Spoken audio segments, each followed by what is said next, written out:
Bom dia, Sol, bom dia, Lua, bom dia, coisa linda. Flavícia na área para a gente continuar a aula falando sobre conclusões. Conclusões para diversas bancas, conclusões para o Brasil. Então é o seguinte, meu amor, se você já estava comigo na aula anterior, agora continua, vamos mais um pouquinho para frente. E hoje a gente vai fazer o quê? Vai trabalhar novas conclusões. Vem comigo para a telinha, vamos que vamos. Então, ó, concluindo a dissertação ou os textos argumentativos, então vá lá. Hoje vamos falar sobre conclusão irônica, referência ou conotativa. Isso é muito legal. Por quê? Porque são formas diferentes para a gente trabalhar isso. Vem comigo e agora pensa, amor de minha vida.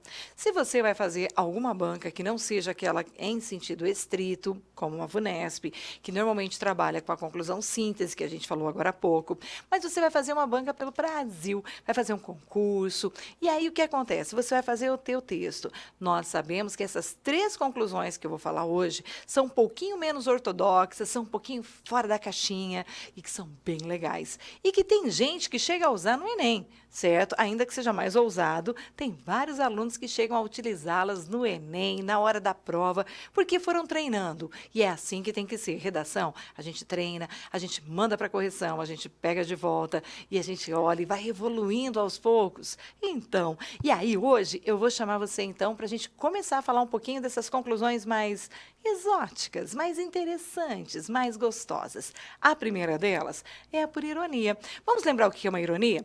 Ironia é uma figura de linguagem, ou seja, uma linguagem que está sendo usada em um seu sentido não estrito, uma linguagem que está sendo usada de uma forma um pouco mais elaborada. E a ironia, ela tem a ver com a ideia de você dizer o oposto do que você está pensando, às vezes com um fim crítico, às vezes com um tom mais humorístico, mas normalmente é a crítica mesmo que perpassa a ideia da ironia.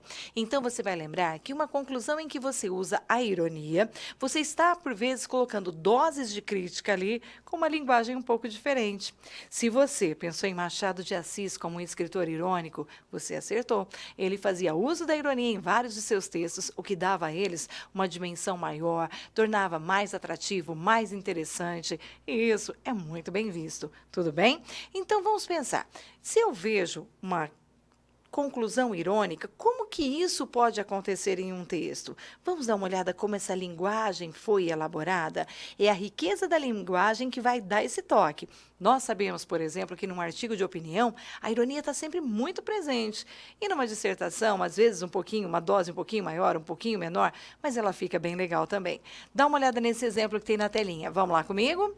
Olha só que interessante sobre o tema do trote universitário. É inegável, portanto, que a prática do trote constitui mais uma vertente da banalização da violência a que estamos submetidos. A permanecer o quadro, em pouco tempo o vestibular poderá dispensar as provas discursivas e medir o bíceps dos candidatos. Será, no mínimo, mais adequado à lógica imperante. Percebeu? É óbvio que essa pessoa não quer medir o bíceps do candidato. Olha, deixa eu ver se esse aqui passa porque tem bração ou bracinho. Mas ela está fazendo e chamando atenção para algo que não tem lógica, que não tem nexo, que não é uma coisa culturalmente aceita, a forma como o trote vem sendo feito, que isso é uma coisa ignorante. Então, essa pessoa está sendo crítica, está sendo contundente, está sendo irônica. E aí, jogou essa ideia de medir o bíceps do candidato, certo? Na hora de ingressar numa faculdade. Isso é um toque de ironia. E isso ficou interessante. Fala sério, ficou fora do senso comum. Você não concorda? Então, é isso aí. Volta comigo para a telinha. Vamos que a gente tem mais coisa para falar. E uma conclusão por referências culturais. O que podem ser as referências culturais? Bom, nós sabemos que uma referência cultural ela pode ser vista em um sentido amplo, tá? Então, aqui eu vou restringir referências culturais a aspectos históricos, sociológicos, ligados, por exemplo, que podem vir a aparecer em uma letra de música, algo que você mostre que você tem uma vivência e que está havendo no seu texto uma inter-relação de conhecimentos, de saberes. Então, essas referências culturais são a sua leitura de mundo aplicada a um texto texto. Eu posso fazer? Pode sim, não tem problema não. Tudo bem? Numa conclusão por referências culturais, é óbvio que você não vai pôr algo que seja externo. Você vai fazer referência provavelmente a algo que você já escreveu no texto. Já aconteceu do aluno não colocar no desenvolvimento e ainda assim a redação ser bem-sucedida? Já, mas lembra que a gente conversou?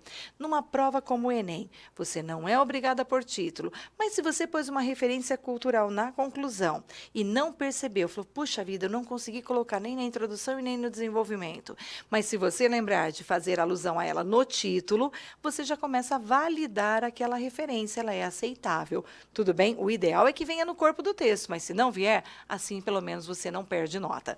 Combinado assim? Dá uma olhada comigo no texto, vem que vem. Olha o tema da solidão, o mal do século. Diante da passividade quase total da sociedade pós-moderna, de como se dão as suas relações, o questionamento da plenitude harmônica de tal situação se faz pertinente. A presença da solidão parece ser justificada entre os homens em prol da sua sanidade mental, o que certificaria a tendência da mesma em ser considerada o soberano mal secular. Com isso, a indagação proposta pela compositora Paula Toller parece ser inevitável. Será preciso ficar só para se viver? Então perceba que esse aluno, ao fazer esse texto, ele parou e pensou assim, olha, realmente a sociedade está mais solitária, mas tem gente que está optando por essa solidão. Tem gente que não é assim, tipo, eu estou sozinho porque eu quero. Não, não é porque eu não quero, porque eu estou sozinho porque eu não consegui ninguém. Eu estou sozinho porque eu quero.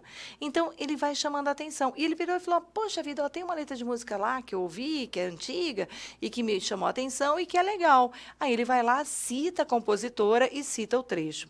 Eu até recomendaria que tivesse usado aspas, já que está literal. Tudo bem? Que eu acho que fica mais seguro, mais garantido. Beleza? Mas é viável você fazer esse tipo de coisa sim. É possível fazer isso na redação. Quer ver mais uma coisa bacana e diferentona? Vem comigo para a telinha de novo, olha só. Um outro tipo de referência cultural que nós vamos chamar de metafórica ou conotativa vai acontecer em alguns momentos. Então, olha só, num caso como esse, o que nós temos aqui? Ó? A pessoa vai estabelecer, por meio de uma linguagem figurada, um jogo de campo semântico. Vamos parar tudo? Ai, prof, falou enrolado. Primeiro, que é um campo semântico. O campo semântico é uma área do saber, é uma área de sentido. Então, vamos supor que eu fale do campo semântico da criança.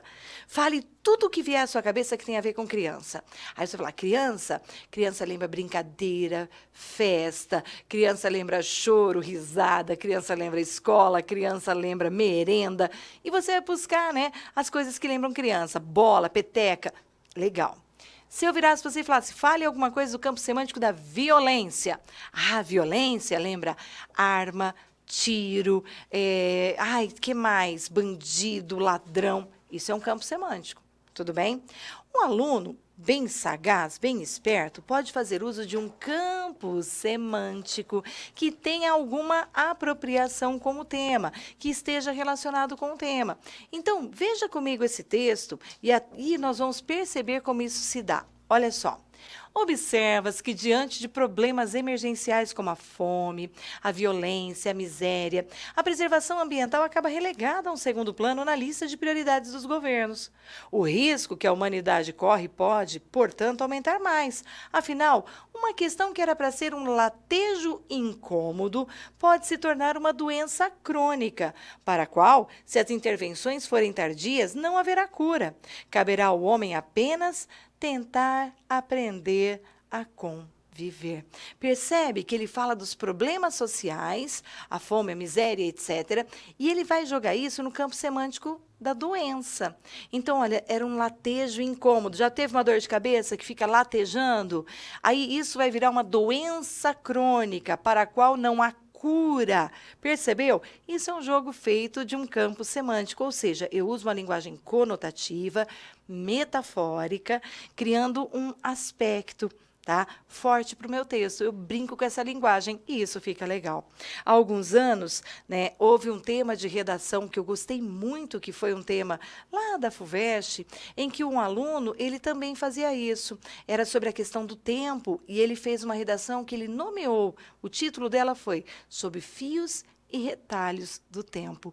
Então, ele falava do zigue-zague da história. Repara, fios e retalhos. Ele foi para o campo semântico da costura. Então, ele falava do tecido humano, o zigue-zague da história. Ele falava palavras que davam a ideia de um campo semântico. E isso ficou muito legal. Tudo bem? Como essa daqui também ficou legal. Percebeu? Dá para fazer diferente, dá para não cair no senso comum.